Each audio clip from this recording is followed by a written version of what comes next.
Good day sa ating lahat mga kaibigan. Andito na naman tayo sa ating usapang magmamanok po.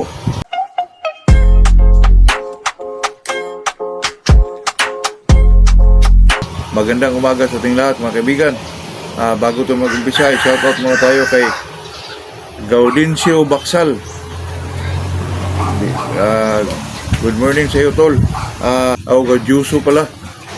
Itong sa ating parapol po, ay nagtanong pag magparapol tayo ang sabi ng ang sistema naman dito sa parapol natin mga kaibigan, sinasabi ko yan 5 days before sa ating parapol po na sabihin ko na mag-live na tayo. Kasi pag ang iba hindi sila makapanood sa live, talagang mawalang visa yung nila kung matawag sila. Kasi sa atin dyan mga kaibigan ay pag matawag na yung pangalan lang tapos hindi sila makatawag sa atin, ay magbunot ulit tayo mga kaibigan. Hindi na pwede yung talagang wala na yun. Magbunot na naman tayo ng ibang kasi iba kasi yung style natin ng parapol mga kaibigan. Talagang lang po, pag kung sino yung mabunot, yun ang nanalo mga kaibigan. Kaya sa atin 5 days before the raffle ay sabihin ko na yan mga kaibigan sa mga vlog ko po. For 5 na vlog natin papuntang parapol tayo, sabihin na natin doon mga kaibigan na ganitong pizza tayo magparapol.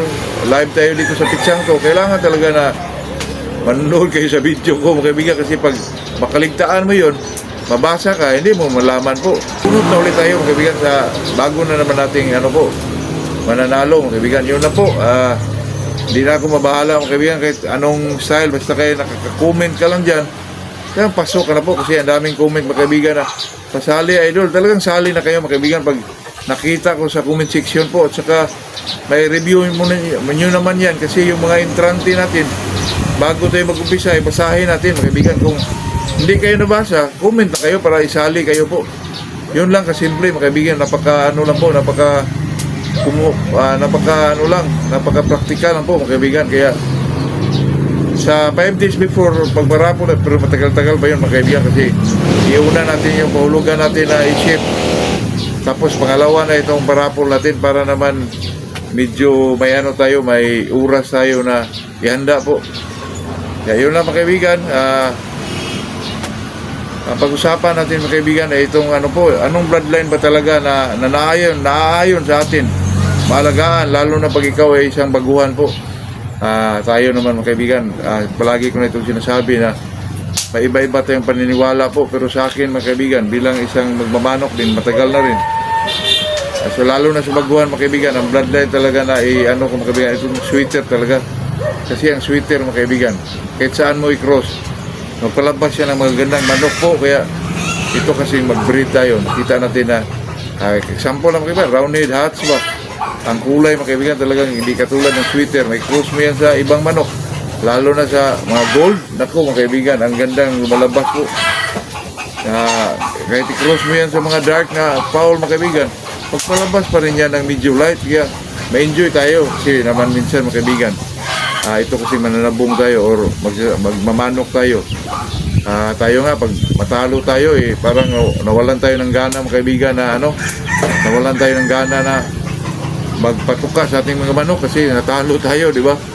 Kaya napaka-importante po itong kaibigan nyo, lalo na sa baguhan, na ang alagaan natin ay talaga itong mga sweaters po. Kasi ang mga sweaters, pag may cross mo yan, kahit anong kulay dyan, may lumalabas talaga dyan mga kaibigan na magagandang manok po. At saka hindi ka bibiguin sa mga palo mga kaibigan, talaga ma-enjoy ka po.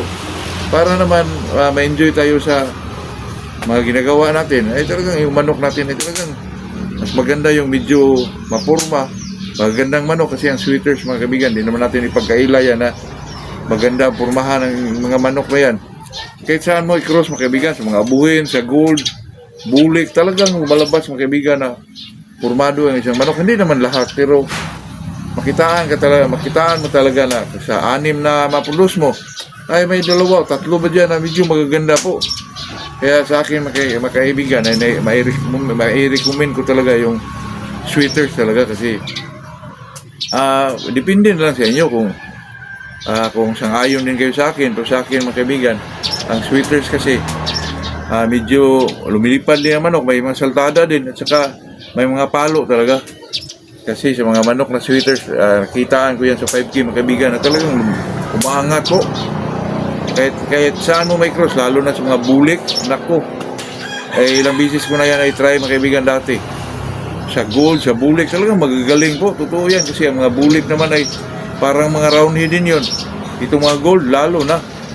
Parang mga limo ng estilo po. Kaya may cross mo yan sa sweaters, gumaganda yung mga manok mo. Tapos, may galing din mga kaibigan. Galing at saka may mga palo mga kaibigan. Hindi ka maano po. O kung sa Bisaya pa mga kaibigan, hindi ka sumhan ba? Hindi ka mawala ng gana mga kaibigan. Kahit na ano po, pag uwi mo, parang gawin mong pangtanggal stress, ganon. Kaya ma-enjoy tayo mga kaibigan. Yun lang naman sa akin po na pag medyo baguhan ka o isang bago ka pa lang sa pagmamanok, sweaters talaga mga kaibigan. Katulad yung mga ginagawa ko, yung mga 2-week cross ko lang na Golden Boy sa 5K. Nako, enjoy na enjoy yan mga kaibigan. Pira sa kulay, sa tayo nila. At saka may mga palo talaga mga kaibigan. Hindi ka talaga bibiguin dyan. At saka hindi ka mabore sa manok mo mga kaibigan. Hindi ka mabored po. Lalo na pag isampi mo, nako. Napakaganda mga kaibigan. Lalo na pag maggawa ka ng crosses sa kanila. May cross mo sa mga medyo off color na manok, nako. Lumalabas pa rin mga kaibigan na magaganda at saka may mga palo talaga. Kaya tayo bilang isang magmamanok, may suggest natin yan mga kaibigan na sweaters talaga. So depende lang yun sa inyo mga kaibigan. Pero kung ako ang tatanungin po, yun talaga kasi yung mga sweaters mga kaibigan. Hindi ka maano sa tangkad, mayroon na. Kung sabi nila walang cutting, ako hindi ho, kasi medyo matagal-tagal na rin ako nag-alaga ng sweater. Depende lang yun sa pagka-sweater niya. Pero nakitaan ko mga talaga may mga cutting talaga po. Totoo yan. Lalo na itong Golden Boy, naku mga kaibigan. Ang lakas sa baba at saka may cutting talaga po. Kung kumpiyansahan mo ang Golden Boy mga kaibigan, talagang isang palo ka lang mga kaibigan. Totoo yan. At saka maganda pa mga kulay. Yun lang po. Ito yung pag-usapan natin mga kaibigan. Ay talaga enjoyment lang po. Tayo naman bilang isang magmamanok mga kaibigan ay kahit anong pamaraan yan tungkol sa pagmamanok, basta ma-enjoy tayo, doon tayo po. Tayo sa atin naman kaibigan, nagpapasalamat tayo sa mga silent viewers, sa mga nanonood sa atin, subscriber. Ay magandang umaga sa ating lahat po.